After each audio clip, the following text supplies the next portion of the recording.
राजकुमार सिद्धार्थ गौतम कपिलवस्तु के वैभवशाली राज्य के उत्तराधिकारी एक संरक्षित और शांत जीवन व्यतीत करते थे। महल की दीवारें उन्हें दुनिया की कठोर वास्तविकताओं से दूर रखती थीं। उनके दिन शानदार सुखों, बौद्धिक खोज और प्यारे परिवार की संगति से भरे होते थे। फिर भी उनके भीतर एक बेचैनी थी, जो सुसज्जित अस्तित्व के सुनहरे पिंजरे से परे कुछ पाने की तड़प थी। एक सुबह एक बेचैनी जिसे वह नज़रअंदाज नहीं कर सका, उन्हें सताने लगी। उन्होंने अपने वफादार सारथी चन्ना से महल परिसर से बाहर निकलने का अनुरोध किया। चन्ना हिचकिचाते हुए लेकिन हमेशा आज्ञाकारी रथ तैयार करने लगे।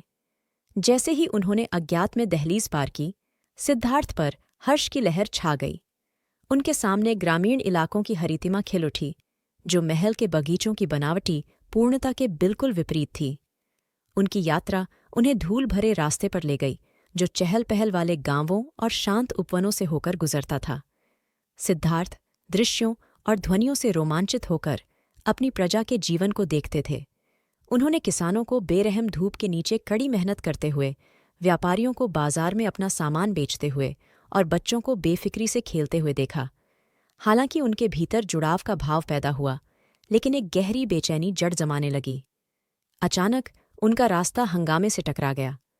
युवा पुरुषों का एक समूह उनके चेहरे उत्साह से दमकते हुए एक समा क्लीयरिंग से निकला।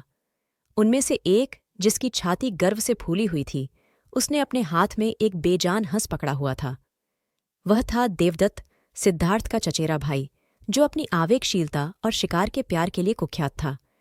चन्ना ने रथ को रोका और सिद्धार्थ उतर पड़े। वह उस समूह के पास गया। उसकी निगाह उस खूबसूरत जीव पर पड़ी, जिसके एक बार जीवंत पंख अब खून से सने हुए थे। उसके दिल में गहरी पीड़ा उठी। देवदत्त, उन्होंने अपने चचेरे भाई को संबोधित किया। उनकी आवाज चिंता से भरी हुई थी। यहाँ क्या हुआ है? देवदत्त क्षण भर के लिए राजकुमार की अस्वीकृति से घबरा गया, बेपरवाही से कंधे उचकाए। सिर्फ एक शिकार, सिद्धार्थ।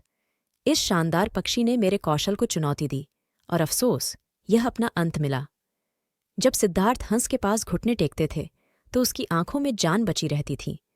उन्होंने धीरे से उस जीव को पाल लिया। उनका स्पर्श एक ऐसी कोमलता से भरपूर था, जिसने खुद उन्हें भी चौंका दिया।